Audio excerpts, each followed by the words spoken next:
ನಮಸ್ಕಾರ ಪ್ರೀತಿ ವಿದ್ಯಾರ್ಥಿಗಳೇ, ಇವತ್ತು ದ್ವಿತೀಯ BA ವಿದ್ಯಾರ್ಥಿಗಳಿಗೆ ಸಮಕಾಲೀನ ಭಾರತೀಯ ಸಾಮಾಜಿಕ ಚಿಂತನೆಯಲ್ಲಿ ಡಾಕ್ಟರ್ GS ಘುರೆ ಅವರ ಬಗ್ಗೆ ಸ್ವಲ್ಪ ಮಾತನಾಡೋಣ.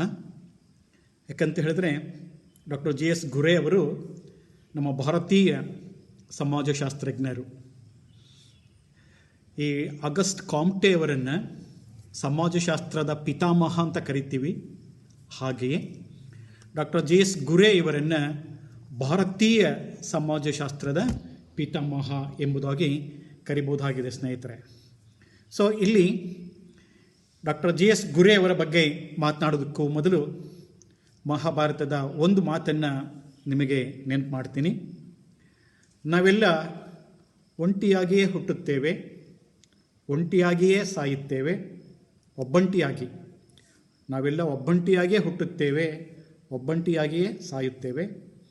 ನಾವು ಮಾಡಿದ ಪುಣ್ಯ ಮತ್ತು ಪಾಪಗಳ ಫಲವನ್ನು ನಾವು ಒಬ್ಬಂಟಿಯಾಗಿಯೇ ಅನುಭವಿಸಬೇಕು. ಹೀಗೆ ನಮ್ಮ ಸಾಧನೆಗೆ ನಾವೇ ಬಾಧ್ಯಸ್ಥರಾದಾಗ ನಮ್ಮ ಜೀವನ ಸಾರ್ಥಕತೆ ಆಗುತ್ತೆ ಎಂಬುದನ್ನು ಮಹಾಭಾರತದಲ್ಲಿ ಕೇಳ್ಬೋದಾಗಿದೆ ಸ್ನೇಹಿತರೆ. ಈ ಲೂಯಿಸ್ ಹೇ ಅನ್ನುವ ಒಬ್ಬ ಲೇಡಿ ಆಥರ್ ಒಂದು ಮಾತನ್ನು ಹೇಳ್ತಾರೆ, ನಾನು ಸಮಸ್ಯೆಗಳನ್ನು ಸರಿಪಡಿಸಲ್ಲ, ಯೋಚನೆಗಳನ್ನು ಸರಿಪಡಿಸ್ತೀನಿ. ಆಗ ಸಮಸ್ಯೆ ತಾನಾಗಿ ಸರಿ ಹೋಗುತ್ತದೆ ಎಂಬುದನ್ನು ಮಾತನ್ನು ಹೇಳ್ತಾರೆ. ಹಾಗೆ ಸ್ನೇಹಿತರೆ, ನಾವು ಸಮಸ್ಯೆಗಳು ಅಂತ ಹೇಳಿ ತಲೆ ಮೇಲೆ ಕೈ ಹೊತ್ಕೊಂಡು ಕೂತ್ಕೊಂಡ್ರೆ ಅದು ಸಮಸ್ಯೆ ಮತ್ತಷ್ಟು ಬೆಟ್ಟದಷ್ಟು ಆಗುತ್ತೆ. ಹಾಗಾಗಿ ನಮ್ಮ ಯೋಚನೆಗಳನ್ನೇ ನಾವು ಬದಲಾಯಿಸಬೇಕು ಎಂಬುದಾಗಿ ಶರಣರ ಹಿರಿಯರ ನುಡಿಗಳನ್ನೊಮ್ಮೆ ಮನನ ಮಾಡಿಕೊಳ್ತಾ ಇವತ್ತು ನಾನು ಭಾರತದ ಸಮಾಜಶಾಸ್ತ್ರಜ್ಞರು ಆದಂತಹ ಡಾಕ್ಟರ್ GS ಘುರೆ ಇವರನ್ನು ಕುರಿತಂತೆ ಕೆಲವು ವಿಷಯಗಳನ್ನು ಮಾತನಾಡೋಣ ಸ್ನೇಹಿತರೆ. ಯಾಕಂತೇಳಿದ್ರೆ ಈ ಯಾವುದೇ ಒಂದು ಅಧ್ಯಯನ ಶಾಸ್ತ್ರ ತನ್ನಿಂದ ತಾನೇ ಹುಟ್ಟುಕೊಳ್ಳೋದಿಲ್ಲ ಅಥವಾ ಅದು ಆವಿರ್ಭವಿಸಲ್ಲ.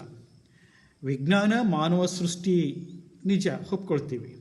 ಅಂದರೆ ಯಾವುದೇ ಒಂದು ಶಾಸ್ತ್ರದ ಉಗಮಕ್ಕೆ ಕೆಲವರ ಕಾಣಿಕೆ ಕೊಡುಗೆಗಳು ಅಗತ್ಯವಾಗಿದೆ, ಕೆಲವು ಸಿದ್ಧಾಂತಗಳು ಅಗತ್ಯವಾಗಿದೆ. ಸುಮ್ಮನೆ ಯಾವುದೋ ಒಂದು ವೈದ್ಯಕೀಯ ಸಮಾಜಶಾಸ್ತ್ರ ಬಂತು, ರಾಜಕೀಯ ಸಮಾಜಶಾಸ್ತ್ರ ಅಥವಾ ತರ್ಕಶಾಸ್ತ್ರ ಲಾಜಿಕ್ ಆಗಿರ್ಬೋದು, ಮನೋಶಾಸ್ತ್ರ ಮನೋವಿಜ್ಞಾನಗಳು ಇವೆಲ್ಲ ಹುಟ್ಟಿದವೆ ಅಂತೇಳಿದ್ರೆ ಆ ಶಾಸ್ತ್ರದ ಹಿಂದೆ ಹಲವಾರು ಸಾಧಕರ ಒಂದು ಶ್ರಮ ಇರುತ್ತೆ ಎಂಬುದನ್ನು ನೋಡ್ತಾ ಇದ್ದೇವೆ. ಹಾಗೆ ಈ ಸಮಾಜಶಾಸ್ತ್ರವು ಸಹ ಭಾರತಕ್ಕೆ ಈ ಪಶ್ಚಿಮ ರಾಷ್ಟ್ರಗಳಿಂದ ಭಾರತಕ್ಕೆ ಬಂದಿತ್ತು ಅಂತ ನೋಡ್ಬೋದಾಗಿದೆ. ಪಶ್ಚಿಮದ ಮೂಲದಿಂದ ಭಾರತಕ್ಕೆ ಬಂದಂತಹ ಸಮಾಜಶಾಸ್ತ್ರವನ್ನು ಭಾರತದಲ್ಲಿ ಭದ್ರವಾಗಿ ನೆಲೆಯೂರುವಂತೆ ಮಾಡಿ ಕಟ್ಟಿ ಬೆಳೆಸುವುದರಲ್ಲಿ ಭಾರತೀಯ ಸಮಾಜಶಾಸ್ತ್ರಜ್ಞರ ಕೊಡುಗೆ ಅಪಾರವಾಗಿದೆ ಸ್ನೇಹಿತರೆ. ಯಾಕಂದರೆ ಬರೀ ಡಾಕ್ಟರ್ GS ಘುರೆ ಅವರೆಲ್ಲ, ಡಾಕ್ಟರ್ GS ಘುರೆ ಅವರು ಬಾಂಬೆ ವಿಶ್ವವಿದ್ಯಾನಿಲಯದಲ್ಲಿ ಸೇರಿ ಈ ಸಮಾಜಶಾಸ್ತ್ರದ ಬೆಳವಣಿಗೆ ಅಡಿಪಾಯ ಹಾಕಿದರು. ಅವರ ನಂತರ RK Mukherjee, DP Mukherjee, KM Kapadia, DN Majumdar, AR Desai, MN Srinivas, doctor C ರಾವತಿ ಕರ್ವೆ, MN ಘೋರೆ, SSC ಧುಬೆ ಮುಂತಾದವರ ಉದಾಹರಣೆಗಳನ್ನು ಈ ಭಾರತೀಯ ಸಮಾಜಶಾಸ್ತ್ರಜ್ಞರ ಉದಾಹರಣೆಯನ್ನು ಕೊಡ್ಬೋದಾಗಿದೆ. ಸಮಾಜಶಾಸ್ತ್ರಜ್ಞರಲ್ಲಿ ಎರಡು ಪ್ರಕಾರ. ಒಂದು ಪಾಶ್ಚಿಮಾತ್ಯ ಸಮಾಜಶಾಸ್ತ್ರಜ್ಞರು, Auguste Comte, Herbert Spencer, Emile Durkheim, Karl Marx, Max Weber, Ferdinand Tonnies, ಹೀಗೆ ನಾವು ಹೇಳ್ತಾ ಇದ್ದೀವಲ್ಲ, ಅವರೆಲ್ಲರೂ ಸಹ ಪಾಶ್ಚಿಮಾತ್ಯ ಸಮಾಜಶಾಸ್ತ್ರಜ್ಞರು. ಇವರೆಲ್ಲ ಭಾರತೀಯ ಸಮಾಜಶಾಸ್ತ್ರಜ್ಞರು.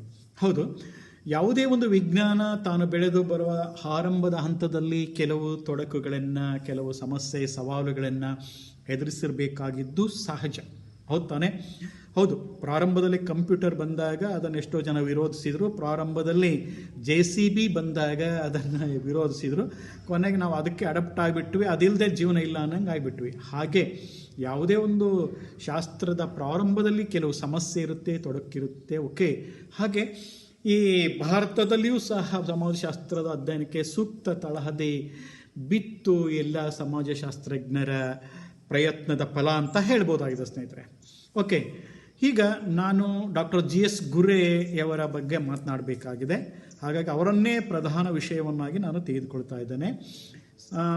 ಡಾಕ್ಟರ್ GS ಗುರೆ 1893 1984, 1893 1984 ಇವರ ಇದು ಅಂತ ನೋಡ್ತಾ ಇರ್ಬೋದಾಗಿದೆ.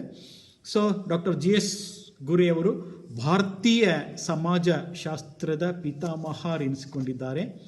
ಭಾರತದಲ್ಲಿ ಸಮಾಜಶಾಸ್ತ್ರದ ಬೆಳವಣಿಗೆಗೆ, ಭಾರತದಲ್ಲಿ ಸಮಾಜಶಾಸ್ತ್ರವನ್ನು ತನ್ನದೇ ಆದ ನೆಲೆಯಲ್ಲಿ ಕಂಡುಕೊಳ್ಳಲು, ಸ್ವತಂತ್ರವಾಗಿ ಬೆಳೆದು ನಿಲ್ಲಲು ಅಡಿಪಾಯ ಹಾಕಿದವರಲ್ಲಿ ಮೊದಲಿಗರು.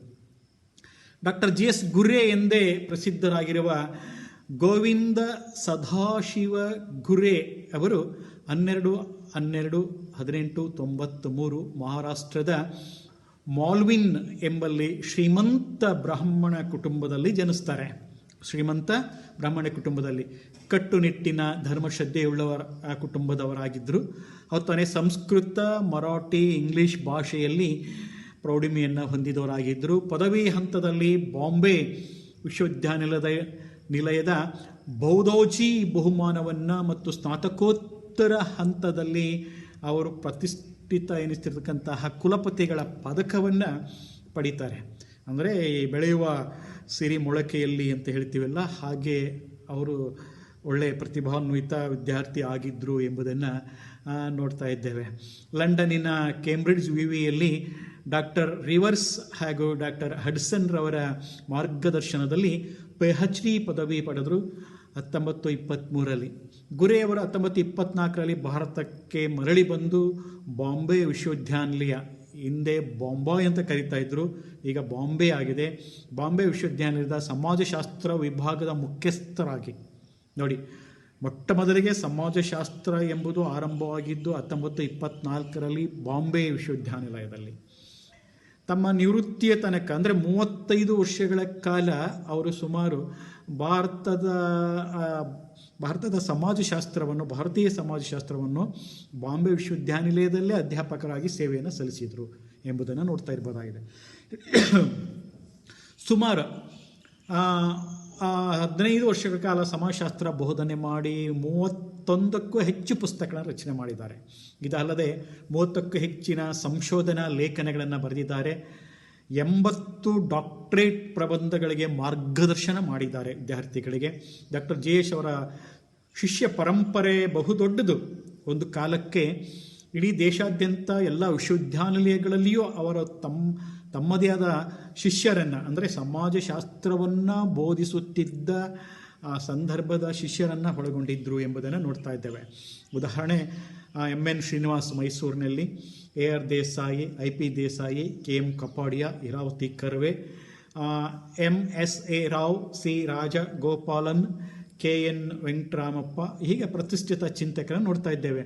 ಹೇಗೆ ನಾವು ಇತ್ತೀಚಿನ ರೀಸೆಂಟ್ ಇದರಲ್ಲಿ ನಾವು ನೋಡ್ತಾ ಇರಬೇಕಾದ್ರೆ ಮೈಸೂರು ಮತ್ತು ಬೆಂಗಳೂರು ವಿಶ್ವವಿದ್ಯಾನಿಲಯ, ಕುವೆಂಪು ವಿಶ್ವವಿದ್ಯಾನಿಲಯದಲ್ಲಿ ಮತ್ತು ಧಾರವಾಡ ವಿಶ್ವವಿದ್ಯಾನಿಲಯದಲ್ಲಿ ನೋಡ್ತಾ ಹೋದರೆ ಗಾಯತ್ರಿ ಮೇಡಮ್ ಇದ್ದಾರೆ ಸಮಾಜಶಾಸ್ತ್ರದಲ್ಲಿ, ಹೆಸರು ಕೇಳಿದ್ದೀರಾ.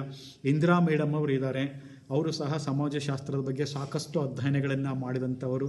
ಹಾಗೆ ನಮ್ಮ ಕುವೆಂಪು ವಿಶ್ವವಿದ್ಯಾನಿಲಯ ಬಂದರೆ ಡಾಕ್ಟರ್ VNB ಸರ್, ಅಂದರೆ ವಿಘ್ನೇಶ್ VN ಭಟ್ ಸರ್ ಅವರನ್ನು, ನಮ್ಮ ಗುರುಗಳು, ಅವರನ್ನು ಸಹ ಸಮಾಜಶಾಸ್ತ್ರದಲ್ಲಿ ನೋಡ್ತಾ ಇರ್ಬೋದಾಗಿದೆ. ನಂತರ ಅದಕ್ಕೂ ಹಿಂದೆ ರವೀಂದ್ರನಾಥ್ ಸರ್ ಇದ್ದರು. ನಂತರ ರಾಮೇಗೌಡ ಸರ್, ಈಗೂ ಸಹ ಕುವೆಂಪು ವಿಶ್ವವಿದ್ಯಾನಿಲಯದಲ್ಲಿ ಸೇವೆಯನ್ನು ಮಾಡ್ತಕ್ಕಂತಹ ರಾಮೇಗೌಡ ಸರ್ ಇರ್ಬೋದು. ಚಂದ್ರಶೇಖರ್ ಅವರು ಶಿಗ್ಗಾಂವ್ ವಿಶ್ವವಿದ್ಯಾನಿಲಯದಲ್ಲಿ ರಿಜಿಸ್ಟರ್ ಆಗಿರ್ತಕ್ಕಂಥ ಚಂದ್ರಶೇಖರ್ ಸರ್ ಅವರಾಗಿದ್ದು. ನಂತರ ಈ ನಮ್ಮ ಗಣಿತಶಾಸ್ತ್ರ ವಿಭಾಗದಲ್ಲಿ ಬಾಗೇವಾಡಿ ಸರ್ ಅವರನ್ನು ನೋಡ್ತಾ ಇದ್ದೇವೆ. ಹಾಗೆ ಕನ್ನಡದಲ್ಲಿ ನಾವು ಬಸವರಾಜ್ ನಳ್ಳಿ ಸರ್ ಅವರನ್ನು ನೋಡ್ತಾ ಇದ್ದೇವೆ. ಹಾಗೆ ನಾವು ಪೊಲಿಟಿಕಲ್ ಸೈನ್ಸ್ಗೆ ಹೋದರೆ ಸದಾನಂದ್ ಸರ್ ಅವರನ್ನು ನೋಡ್ತಾ ಇದ್ದೇವೆ. ಹಾಗೆ ನಾವು ಧಾರವಾಡದ ಸಮಾಜಶಾಸ್ತ್ರ ವಿಭಾಗದಲ್ಲಿ ಶೌಕತ್ ಅಜೀಮ್ ಅವರನ್ನು ನೋಡ್ತಾ ಇರ್ಬೋದಾಗಿದೆ. ಸೊ ಹೀಗೆ ಇನ್ನೂ ಹಲವಾರು ಮುಖ್ಯಸ್ಥರು ಸಮಾಜಶಾಸ್ತ್ರ ವಿಭಾಗದಲ್ಲಿ ಇದ್ದಾರೆ.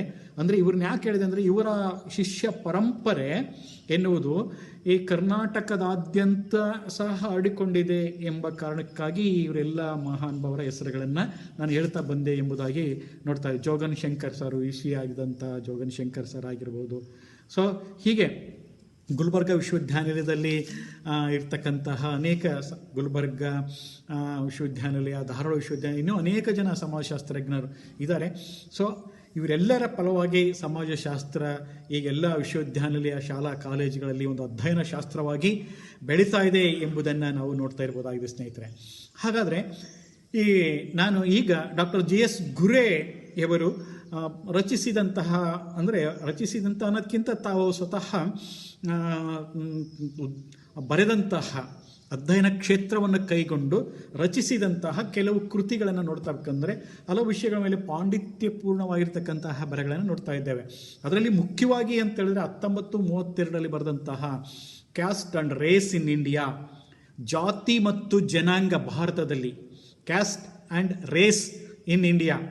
ನಂತರ ಶೆಡ್ಯೂಲ್ಡ್ ಟ್ರೈಬ್ಸ್, ಪರಿಶಿಷ್ಟ ಪಂಗಡಗಳು 1943, ಕಲ್ಚರ್ ಆ್ಯಂಡ್ ಸೊಸೈಟಿ, ಸಂಸ್ಕೃತಿ ಮತ್ತು ಸಮಾಜ 1947, ಸೋಷಿಯಲ್ ಟೆನ್ಷನ್ಸ್ ಇನ್ ಇಂಡಿಯಾ ತಾನೆ 1969. ಸೋಷಿಯಲ್ ಟೆನ್ಷನ್ಸ್, ಸಾಮಾಜಿಕ ಆವೇಗಗಳು, ಟೆನ್ಷನ್ಸ್, ಇವೆಲ್ಲವೂ ಸಮಾಜಶಾಸ್ತ್ರಕ್ಕೆ ಅವರು ಕೊಟ್ಟಂತಹ ಗ್ರಂಥಗಳು. ಇನ್ನು ಹಲವಾರು ಪ್ರಬಂಧಗಳನ್ನು, ಹಲವಾರು ಲೇಖನಗಳನ್ನು ಅವರು ಬರೆದಿದ್ದಾರೆ. ಪ್ರಮುಖವಾಗಿ ನಾನು ಇವುಗಳನ್ನು ಹೇಳುವಂತಹ ಪ್ರಯತ್ನವನ್ನು ಮಾಡಿದ್ದೀನಿ ಮಕ್ಕಳೇ. ಹಾಗಿದ್ದಾಗ ಡಾಕ್ಟರ್ ಗುರೇ ಅವರು ಬಾಂಬೆ ಆಂಥ್ರೋಪಾಲಜಿಕಲ್ ಅಧ್ಯಕ್ಷರಾಗಿದ್ದರು 1942-48. ನಂತರ 1952 ಸೋಷಾಲಜಿಕಲ್ ಬುಲೆಟಿನ್ ಪತ್ರಿಕೆಯ ಸಂಪಾದಕರಾಗಿದ್ದರು. 1957 ಇಂಡಿಯನ್ ಸೋಷಾಲಜಿಕಲ್ ಸೊಸೈಟಿಯನ್ನು ಸ್ಥಾಪಿಸಿದರು. ಇಂಡಿಯನ್ ಸೋಷಾಲಜಿಕಲ್, ಭಾರತೀಯ ಸಾಮಾಜಿಕ ಸಮಾಜ ಎನ್ನುವ ಒಂದು ಸೊಸೈಟಿಯನ್ನು ಸ್ಥಾಪಿಸಿದರು. ಅದರ ಸಂಸ್ಥಾಪಕ ಅಧ್ಯಕ್ಷರಾಗಿದ್ದು ಭಾರತದಲ್ಲಿ ಸಮಾಜಶಾಸ್ತ್ರ ಕ್ರಮಬದ್ಧ ಅಧ್ಯಯನ ಪ್ರಾರಂಭ ಆಗೋದಕ್ಕೆ ಡಾಕ್ಟರ್ JS ಗುರೇ ಅವರು ಕಾರಣ ಎಂಬುದನ್ನು ನೋಡ್ತಾ ಇರ್ಬೋದಾಗಿ ಸ್ನೇಹಿತರೆ. ಹಾಗಾಗಿ ಅವರು ಹಾಕಿದ ಬುನಾದಿಯ ಮೇಲೆ ಸಮಾಜಶಾಸ್ತ್ರ ಇಂದು ಭವ್ಯ ಕಟ್ಟಡವಾಗಿ ರೂಪುಗೊಂಡಿದೆ. ಅವರ ಶಿಷ್ಯಂದಿರು ದೇಶಾದ್ಯಂತ ಇದ್ದಾರೆ ಎಂಬುದಾಗಿ ನಾವು ಹೆಮ್ಮೆಯಿಂದ ಹೇಳ್ತಾ ಇರ್ಬೋದಾಗಿದೆ ಸ್ನೇಹಿತರೆ. ಹಾಗಿದ್ರೆ ಸಮಾಜಶಾಸ್ತ್ರಕ್ಕೆ ಡಾಕ್ಟರ್ ಗುರೇ ಅವರ ಕೊಡುಗೆಗಳನ್ನು ನಾವು ಮತ್ತೆ ನೋಡೋದಾದರೆ, ಅದನ್ನೇ ಹೇಳಿದ್ನಲ್ಲ ಈಗ, ಇವನ್ನೇ ಮತ್ತೆ ಇಲ್ಲಿ ನಾವು ಮತ್ತೆ ಹೇಳಬೇಕಾಗಿದೆ.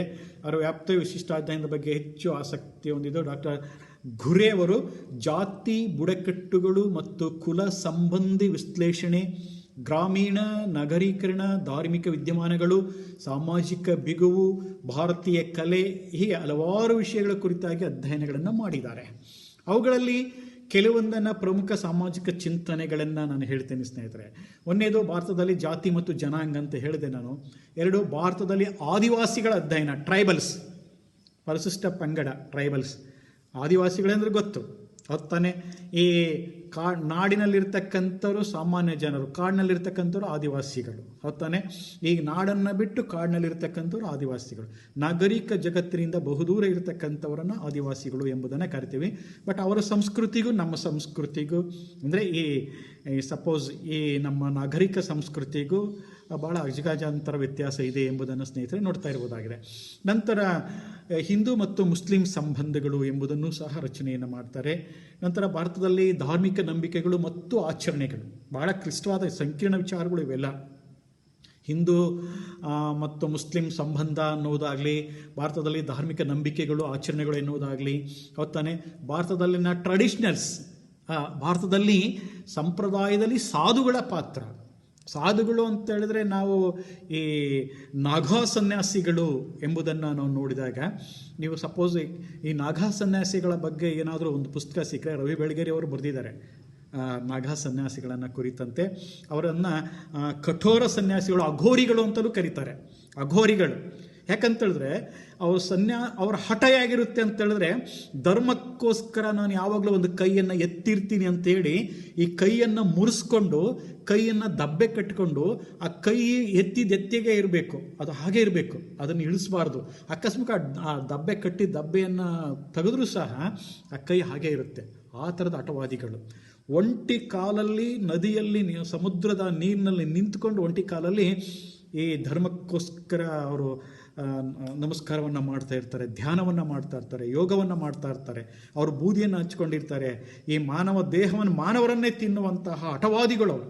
ಯಾಕಂದರೆ ಅಷ್ಟು ಅವರಿಗೆ ಈ ಕೆಲವು ವಿದ್ಯೆಗಳು ಕರತಾಲ ಮಲಕ ಅಂತ ಹೇಳ್ತಾರಲ್ಲ, ಆ ಥರದಲ್ಲಿ ಅವ್ರನ್ನ ಮಾಡ್ಕೊಂಡಿರ್ತಾರೆ. ಅವ್ರ ಬಗ್ಗೆ ಹೇಳೋದಕ್ಕೆ ಸಾಕಷ್ಟು. ಯಾಕಂದರೆ ಇಂದಿಗೂ ನಮ್ಮ ಕೆಲವೊಂದು ಧಾರ್ಮಿಕ ಸಂಪ್ರದಾಯಗಳು, ನಂಬಿಕೆಗಳು, ಆಚರಣೆಗಳು, ಕೆಲವೊಂದು ಈ ವ್ಯವಸ್ಥೆ ಅನ್ನೋದು, ಹಿಂದೂ ಧಾರ್ಮಿಕ ವ್ಯವಸ್ಥೆ ಅನ್ನೋದು ಅಷ್ಟೊಂದು ಬಿಗಿಯಾಗಿ ನಿಂತ್ಕೊಂಡಿದೆ ಅಂತೇಳಿದ್ರೆ ಇಂಥ ನೋಡಿ ಈ ಅಂತಹ ಸಾಧು ಸನ್ಯಾಸಿಗಳಿಂದಲೇ ಅಂತ ಅನ್ಬೋದಾಗಿದೆ. ಯಾಕಂದರೆ ಕುಂಭಮೇಳ ನಡೆಯುತ್ತಲ್ಲ ಉತ್ತರ ಪ್ರದೇಶದಲ್ಲಿ, ಅಲ್ಲಿ ನೋಡ್ಬೋದಾಗಿದೆ ನಾವು ಹೇಗಿದೆ ಆ ಕುಂಭಮೇಳದ ಸ್ಥಿತಿಯಲ್ಲಿ ಅವರ ಇದು ಹೇಗಿರುತ್ತೆ. ಇಡೀ ಸರ್ಕಾರವೇ ನಡಿಗೋಗ್ಬಿಡುತ್ತೆ, ಅಂಥ ಸ್ಥಿತಿಯನ್ನು ನೋಡ್ತಾ ಇರ್ಬೋದಾಗಿದೆ. ನಂತರದಲ್ಲಿ ಭಾರತೀಯ ಕಲೆ ಮತ್ತು ವಾಸ್ತುಶಿಲ್ಪದ ಬಗ್ಗೆ ಅವರು ಚಿಂತನೆಯನ್ನು ಮಾಡಿದ್ದಾರೆ ಎಂಬುದನ್ನು ನೋಡ್ತಾ ಇರ್ಬೋದಾಗಿದೆ ಸ್ನೇಹಿತರೆ. ಓಕೆ, ಪ್ರಮುಖವಾಗಿ ಗುರೆಯವರು ಭಾರತದಲ್ಲಿ ಜಾತಿ ಮತ್ತು ಜನಾಂಗವನ್ನು ಕುರಿತಾಗಿ ಅಧ್ಯಯನ ಮಾಡ್ತಾರೆ ಸ್ನೇಹಿತರೆ. ಹೌದು, ಡಾಕ್ಟರ್ ಗುರೇಜಿಯವರ ತಮ್ಮ PhD ಪದವಿ ಅಧ್ಯಯನಕ್ಕಾಗಿ ಜಾತಿ ಎಂಬ ವಿಷಯವನ್ನೇ ಆಯ್ಕೆ ಮಾಡಿಕೊಂಡಿದ್ರು. ಹೌದು ತಾನೆ? ಜಾತಿ ಅಂತಂದ ತಕ್ಷಣವಾಗಿ ಒಂಥರ ಮನಸ್ಸುಗಳೆಲ್ಲ ಒಂಥರ ನೆಟ್ಟಗಾಗುತ್ತೆ. ಹೌದು ತಾನೆ? ಯಾಕಂದರೆ ನಮ್ಮ ಭಾರತದಲ್ಲಿ ಕಂಡುಬರುವಂತಹ ಜಾತಿ ವ್ಯವಸ್ಥೆ ಜಗತ್ತಿನ ಯಾವ ರಾಷ್ಟ್ರಗಳಲ್ಲಿಯೂ ಕಂಡು ಬರೋದಿಲ್ಲ ಅಂತ ಹೇಳಿದ್ದಾರೆ ಅಧ್ಯಯನದಲ್ಲಿ. ಯಾಕಂದರೆ ಅಂದರೆ ಈಜಿಪ್ಟು, ಪಶ್ಚಿಮ ಏಷ್ಯಾ, ಚೀನಾ, ಜಪಾನ್, ರೋಮ್ಗಳಲ್ಲಿ ಜಾತಿಯನ್ನು ಹೋಲುವಂತಹ ಪದ್ಧತಿ ಇದೆ. ಆದರೆ 4,000ಕ್ಕೂ ಅಧಿಕ ಜಾತಿ ಉಪಜಾತಿಗಳಿರ್ತಕ್ಕಂತಹ ಒಂದು ವ್ಯವಸ್ಥೆ ಭಾರತದಲ್ಲಿ. ಪ್ರತಿಯೊಂದು ಜಾತಿಗೂ ತನ್ನದೇ ಆದ ದೇವರು, ಆಚರಣೆ, ಸಾಂಸ್ಕೃತಿಕ ವಿಧಿವಿಧಾನಗಳು, ನಂಬಿಕೆಗಳು, ಮೌಲ್ಯಗಳು, ಕ್ರಿಯಾವಿಧಿಗಳು, ತತ್ವಾದರ್ಶಗಳು, ಹೆಸರಿಡುವ ಪದ್ಧತಿ. ಸೊ ಇವು ವೈವಾಹಿಕ ಆಚರಣೆಗಳು, ಧಾರ್ಮಿಕ ಆಚರಣೆಗಳು ಮತ್ತು ಶವ ಸಂಸ್ಕಾರ ಆಚರಣೆಗಳು ಎಲ್ಲ ಭಿನ್ನತೆಗಳಿವೆ. ಹೌದು ತಾನೆ? ಅಷ್ಟು ಭಯಾನಕವಾಗಿದೆ ನಮ್ಮ ಜಾತಿ ವ್ಯವಸ್ಥೆ ಎನ್ನುವುದು. ಯಾಕಂತೇಳಿದ್ರೆ ಯಾರೊಬ್ಬರು ಹೇಳಿಬಿಟ್ರು, ಒಬ್ಬ ಜಾತಿಯ ವಿಚಾರವಾಗಿ ಒಂದು ಪ್ರಬಂಧವನ್ನು ಮಂಡನೆ ಮಾಡಬೇಕಾದ್ರೆ ಹೇಳ್ತಾ ಇದ್ರು, ಜಾತಿ ಎನ್ನುವುದೇನಾದರೂ ನನ್ನ ಕೈಯಲ್ಲಿ ಸಿಕ್ಕಿಬಿಟ್ರೆ ಅದನ್ನು ತೆರೆದ ಬಂಡಿಯಲ್ಲಿ ಕಟ್ಟಿ ಯೇಸುವನ್ನು ಸಿಲಿಬಿಗೇರಿಸಿದಂತೆ ಏರಿಸಿ ಮೊಳೆ ಹೊಡೆದು ದೊಣ್ಣೆ ಕಲ್ಲು ಮಚ್ಚುಗಳಿಂದ ಹೊಡೆದು ಸಾಯಿಸುತ್ತೇನೆ. ಆದರೆ ಅದು ನನ್ನ ಕೈ ಸಿಗ್ತಾ ಇಲ್ಲ. ಯಾಕಂತ ಹೇಳಿದ್ರೆ ಮಾನವರ ಮನಸ್ಸಿನ ರಕ್ತದ ನರನಾಡಿಗಳಲ್ಲಿ ಇದು ಸೇರ್ಕೊಂಡು ಬಿಟ್ಟಿದೆ. ಅದನ್ನು ಯಾವ ಕಾರಣಕ್ಕೂ, ಯಾಕಂದರೆ ಸೂರ್ಯ ಚಂದ್ರ ಇರುವುದು ಎಷ್ಟು ಸತ್ಯನೋ ಹಾಗೆ ಜಾತಿಯ ಭಾವನೆ ಮನಸ್ಸಿನಲ್ಲಿ ಇರ್ತಕ್ಕಂಥದ್ದು, ಮನುಷ್ಯನಲ್ಲಿ ಇರ್ತಕ್ಕಂಥದ್ದು ಅಷ್ಟೇ ಸತ್ಯ. ವೇದಿಕೆಯಲ್ಲಿ ನಾನು ಪುಂಗಾನುಪುಂಗವಾಗಿ ಮಾತನಾಡ್ಬೋದು, ಅವತ್ತಾನೆ ಜಾತಿ ಇಲ್ಲ, ಎಲ್ಲರೂ ಒಂದೇ, ಎಲ್ಲ ರಕ್ತ ಒಂದೇ, ಹಾಗೆ ಹೇಗೆ ಅಂತ. ಅವತ್ತಾನೆ ಮನೆಗೆ ಬಂದ ತಕ್ಷಣವಾಗಿ ನಮ್ಮ ಕೆಲವರು ಸಂಬಂಧಿಗಳು ಸಿಕ್ಕ ತಕ್ಷಣವಾಗಿ ಜಾತಿ ಭಾವನೆ ಕೆಂಡವಾಗಿಬಿಡುತ್ತೆ. ಅದರಲ್ಲೂ ಸಹ ಹೆಚ್ಚಾಗಿ ಪ್ರಜ್ಞಾವಂತರಾಗಿರ್ತಕ್ಕಂಥವ್ರು ಕಾಲೇಜುಗಳಲ್ಲಿ, ವಿಶ್ವವಿದ್ಯಾನಿಲಯಗಳಲ್ಲಿ ಇರ್ತಕ್ಕಂಥವ್ರು ಫಸ್ಟ್ ಯಾರಾದರೂ ಬಂದು ಡ್ಯೂಟಿ ಜಾಯ್ನ್ ಹಾಕಿ ಅಂತಂದರೆ ಅವನು ಯಾವ ಕಾಸ್ಟು ಏನು ಎಂತನ, ನಮ್ಮವನ, ಅವನಿಗೆ ಕೊಡೋ ಗೌರವನೇ ಬೇರೆ ನಮ್ಮವನ ಅಂದ್ಬಿಟ್ರೆ.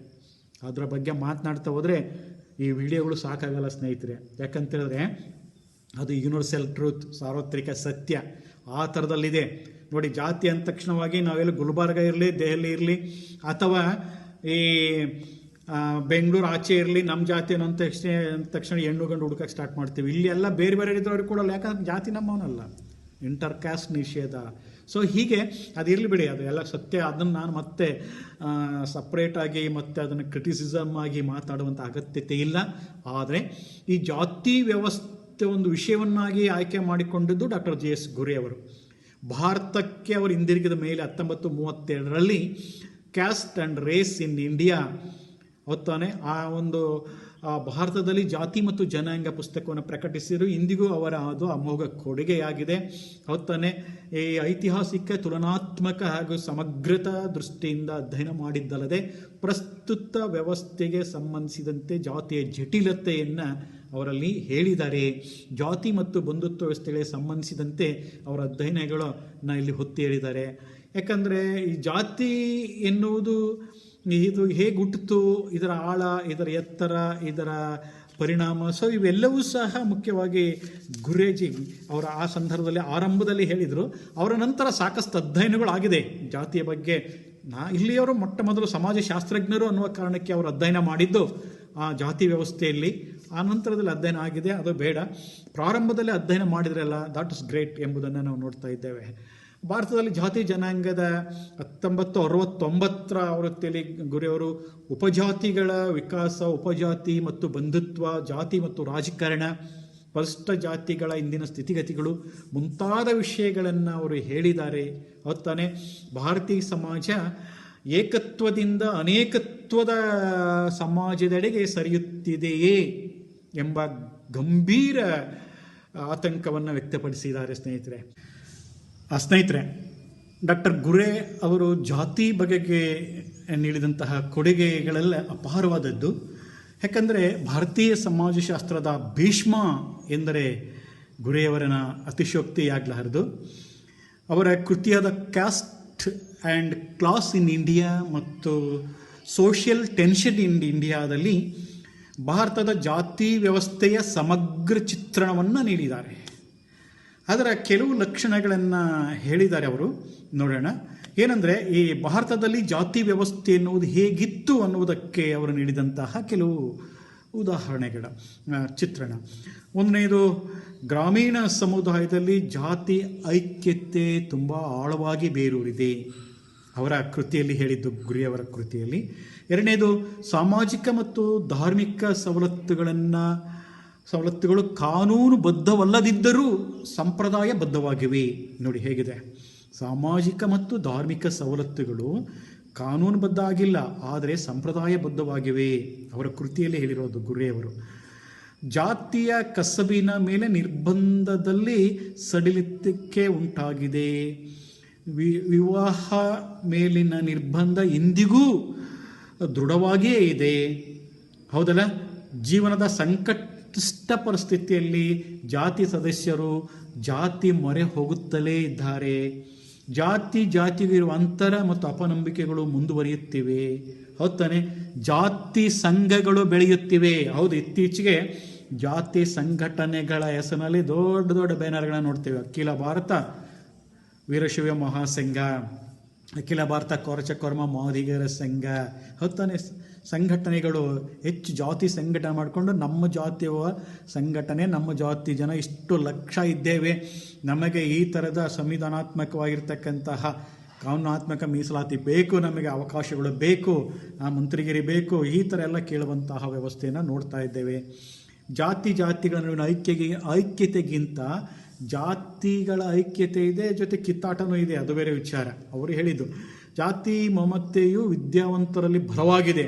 ನಾ ಹೇಳಿದ್ನಲ್ಲ, ವಿಶ್ವವಿದ್ಯಾನಿಲಯ ಕಾಲೇಜುಗಳಲ್ಲಿ ಅಥವಾ ಇನ್ನಿತರೆ ಆಫೀಸ್ಗಳಲ್ಲಿ ಹೌದು ತಾನೇ ಸ್ವಜಾತಿ ಪ್ರೇಮ ಜಾಸ್ತಿ ಇದೆ ಅಂತೆಲ್ಲ. ಹಾಗೆ ಇಲ್ಲಿ ಅವರು ಅದನ್ನೇ ಹೇಳಿದ್ದಾರೆ, ಜಾತಿ ಮಮತೆ ವಿದ್ಯಾವಂತರ ಬಲವಾಗಿದೆ. ಜಾತಿಗಳ ನಡುವಿನ ಆರ್ಥಿಕ ಮತ್ತು ಉದ್ಯೋಗಗಳ ನಡುವಿನ ಪೈಪೋಟಿ ಜಾತಿ ವೈಷಮ್ಯನ ಹೆಚ್ಚಿಸ್ತಾ ಇದೆ. ಹೌದು. ಸೊ ಇದೆಲ್ಲವೂ ಸಹ ಇವು ಸ್ವಾತಂತ್ರ್ಯ ನಂತರವೂ ಜಾತಿ ಲಕ್ಷಣಗಳ ಕೆಲವು ಬದಲಾವಣೆಗಳ ಜೊತೆಗೆ ಬಲಯುತವಾಗಿವೆ. ಹೌದು ತಾನೆ? ಜಾತಿ ವ್ಯವಸ್ಥೆ ಬದಲಾವಣೆಗೊಳ್ಳುತ್ತಿದ್ದರೂ ಅದರ ಆಂತರಿಕ ಜೀವನದಲ್ಲಿ ಇಂದು ಅಚಲವಾಗಿದೆ. ಜಾತಿ ಅನ್ನೋದು ಹೋಗೋದಕ್ಕೆ ಈ ಸೂರ್ಯಚಂದ್ರಷ್ಟೇ ಅಚಲ, ಹೋಗೋದಿಲ್ಲ ಸ್ನೇಹಿತರೆ. ಏನು ಕಾಲಾನಂತರ ಕೆಲವು ಲಕ್ಷಣಗಳಲ್ಲಿ ಮಾರ್ಪಾಡು ಆಗ್ಬೋದೇ ವಿನಃ ಹಿಂದೆ ಸಾಂಪ್ರದಾಯಿಕ ಜಾತಿ ವ್ಯವಸ್ಥೆಯಲ್ಲಿದ್ದಂತಹ ಕಚ್ಚಾ ಆಹಾರ, ಪಕ್ಕಾ ಆಹಾರ, ಅಸ್ಪೃಶ್ಯತೆ, ಅನ್ಟಚಬಿಲಿಟಿ ಇಸ್ ಎ ಕ್ರೈಮ್ ಹೊತ್ತಾನೆ ಅನ್ನುವುದಾಗಲಿ ಅಗೇನ್ಸ್ಟ್ ಮ್ಯಾನ್ ಆ್ಯಂಡ್ ಗಾಡ್ ಗಾಂಧೀಜಿಯವರು ಹೇಳಿದರು. ಹೊತ್ತಾನೆ ಅಂಥ ಅಸ್ಪೃಶ್ಯತೆ ಆಚರಣೆಗಳು ಇವೆಲ್ಲ ಜಟಿಲವಾಗಿವೆ, ಸರಳವಾಗಿವೆ, ಒಪ್ಕೊಳ್ಳೋಣ. ಈಗ ಜಟಿಲನೂ ಇದೆ, ಸರಳನೂ ಇದೆ. ಈ ಕೆಲವೊಂದೆಲ್ಲ ಮಾರ್ಪಾಡುಗಳಾಗಿದ್ದಾರೆ. ವಿದ್ಯಾವಂತರಾಗ್ತಿದ್ದ ಹಾಗೆ ಕೆಲವು ಬದಲಾವಣೆಯ ಪ್ರಕೃತಿ ನಿಯಮ ಅನಿವಾರ್ಯ ಆಗಲೇಬೇಕಾಗಿದೆ. ಕೆಲವು ಸಡಿಲಿಕೆ ಆಗಿದೆ. ಜಾತಿ ಹೋಗಿಲ್ಲ, ಜಾತಿ ಇನ್ನೂ ಬಲ ಆಗ್ತಾ ಇದೆ. ಜಾತಿ ಸಂಘಟನೆಗಳು ಹೆಚ್ಚುತ್ತಾ ಇದ್ದಾವೆ, ಜಾತಿಯ ಸಮಾವೇಶಗಳು ಹೆಚ್ಚಾಗ್ತಾ ಇವೆ, ಜಾತಿಯ ಮಠಗಳು ಹೆಚ್ಚಾಗ್ತಾ ಇದೆ, ಜಾತಿಯ ಸ್ವಾಮೀಜಿಗಳು ಜಾಸ್ತಿ ಆಗ್ತಾ ಇದ್ದಾರೆ. ಹೌದು ತಾನೆ? ಜಾತಿ ಹೆಸರಿನಲ್ಲಿ ಅನೇಕ ಪುಣ್ಯ ಕಾರ್ಯಗಳು ಅವು ಇವು ಎಲ್ಲ ಬ್ಯಾನರ್ಗಳು, ಜಾತಿ ಹೆಸರಿನ ಶಾಸಕರು MLAಗಳು ಎಲ್ಲ ಹುಟ್ಟುಕೊಳ್ತಾ ಇದ್ದಾರೆ. ಮತ್ತು ಜಾತಿ ಎನ್ನುವುದು ರಾರಾಜ್ತಾ ಇದೆ. ನಾನು ಇಂಥ ಜಾತಿಯವನು ಅಂತ ಹೇಳಿಕೊಂಡು ಮುಂದೆ ಬಂದು ಈ ಅಧಿಕಾರಗಳನ್ನು ಪಡ್ಕೊಳ್ಳೋದನ್ನು ನೋಡ್ತಾ ಇದ್ದೇವೆ ಇತ್ತೀಚಿನ ದಿನಮಾನಗಳಲ್ಲಿ. ಅದೇನೇ ಇರಲಿ, ನಾನು ಅದು ಬೇಕಾಗಿಲ್ಲ. ಇಲ್ಲಿ ಮುಖ್ಯವಾಗಿ ಈ ಡಾಕ್ಟರ್ JS ಗುರ್ರೆಯವರು ಜಾತಿ ಬಗ್ಗೆ ಮಾಡಿದಂಥ ಅಧ್ಯಯನವನ್ನು ನಿಮ್ಮ ಮುಂದೆ ಹೇಳುವ ಪ್ರಯತ್ನವನ್ನು ಮಾಡಿದ್ದೇನೆ. ಸ್ನೇಹಿತರೆ, ಎಲ್ಲರಿಗೂ ನಮಸ್ಕಾರ.